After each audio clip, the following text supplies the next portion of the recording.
BJP का मूल मंत्र है repeat a lie 1000 times and it becomes the truth. एक असत्य को, झूठ को 1000 बार बोलो और 1000 बार वो सच्चाई में तब्दील हो जाएगा। इस मंत्र के तहत मेरे खिलाफ एक दुष्प्रचार और एक प्रोपेगेंडा शुरू किया गया कि न जाने कौन सा फर्जीवाड़ा हो गया, कौन से जाली दस्तखत हो गए।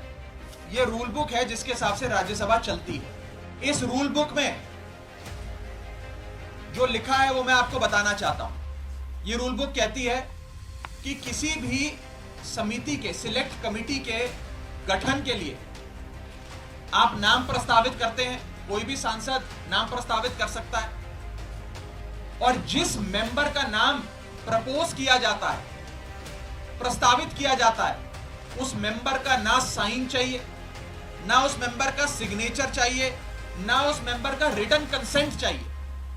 यानी कि इस रूल की किताब में कहीं नहीं लिखा कि सिलेक्ट कमेटी में किसी भी शख्स का, मेंबर का नाम देने के लिए आपको उस प्रस्तावित, प्रपोज्ड मेंबर की रिटन कंसेंट या सिग्नेचर चाहिए। इस मंच से बीजेपी के नेताओं को चुनौती देता हूं कि वो कागज लेकर आए मेरे सामने, show me that piece of paper जिसपे ये दस्तखत है। जब कोई दस्तखत है ही नहीं, जब सिग्नेचर होता ही नहीं, तो फर्जी सिग्नेचर की बात कहां से आ गई?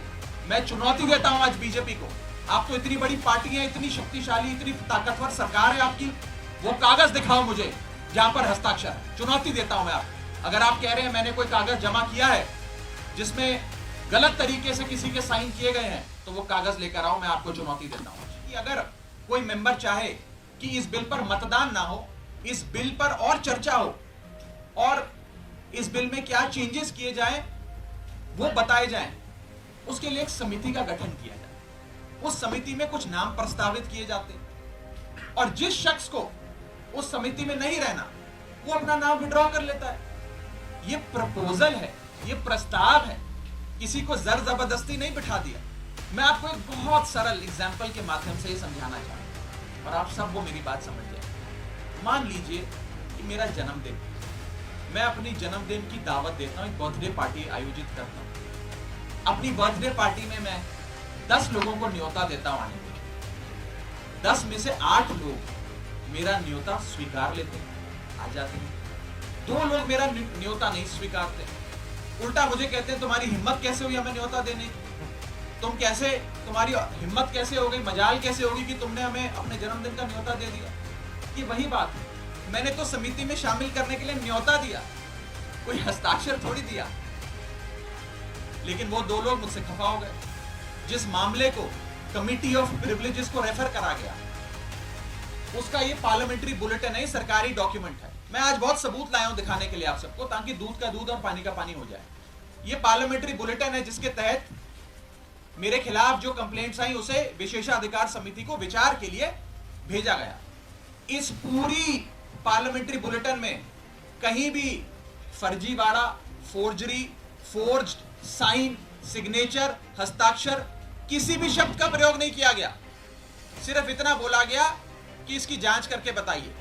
अगर कोई फोर्जरी होती, कोई फर्जीवाड़ा होता, सिग्नेचर शब्द का प्रयोग तो कम से कम किया गया होता। इस पार्लियामेंट्री बुलेटिन में भारतीय जनता पार्टी के झूठ का मुकाबला करना आसान नहीं है, इसलिए आज आपके सामने आकर ये बात रखनी पड़ी। इस देश के कई बड़े नेताओं के खिलाफ कमिटी ऑफ प्रिविलेजेस ने प्रोसीडिंग्स शुरू करी, कार्रवाइयां करी, जिसमें स्वर्गीय अटल बिहारी वाजपेयी जी हैं, जिसमें स्वर्गीय इंदिरा गांधी जी का नाम आता है, मनमोहन सिंह जी का नाम आता है, मोरारजी देसाई जी का नाम आता है, सुषमा स्वराज जी का नाम आता है, अरुण जेटली जी का नाम आता है। उस श्रेणी के अंदर अगर हमें भी शामिल किया गया तो कोई बात नहीं है, मजबूती से अपना जवाब विशेषाधिकार समिति के सामने, कमेटी ऑफ प्रिविलेजेस के सामने देंगे। शहीद आजम भगत सिंह की धरती से आता हूं और पूरी न्याय की लड़ाई लड़ूंगा और मेरा विश्वास है कि कमेटी ऑफ प्रिविलेजेस अंत में दूध का दूध और पानी का पानी कर न्याय अवश्य करेगी। ये हुआ क्यों? ये विवाद कहां से खड़ा हुआ? ये क्यों इतनी अफवाह फैली? ये इसलिए फैली क्योंकि सोमवार दोपहर सदन के अंदर आम आदमी पार्टी की ओर से मैंने पूरी मजबूती से दिल्ली के अध्यादेश पर अपना वक्तव्य दिया और उसके ठीक 6 घंटे बाद मेरे खिलाफ बीजेपी ने ये आरोप लगाने शुरू कर दिए। इनको दिक्कत ये नहीं है कि मैंने नाम प्रस्तावित करे, इनको प्रॉब्लम ये नहीं है कि मैंने किसी कमेटी के गठन के लिए कुछ एमपीज के नाम दे दिए। इन्हें दिक्कत ये है कि एक 34 साल के युवा ने हमें खड़े होकर ललकारा कैसे, एक युवा ने हमसे मजबूती से सवाल कैसे पूछे, और कैसे इस सुपारी जितनी पार्टी, जैसा कि गृह मंत्री जी कहते हैं, इस सुपारी जितनी पार्टी के एक युवा सांसद ने दुनिया की सबसे बड़ी पार्टी के सबसे बड़े नेताओं से देश के सबसे बड़े सदन में खड़े होकर सवाल कैसे पूछे। इन्हें दर्द इस बात का है।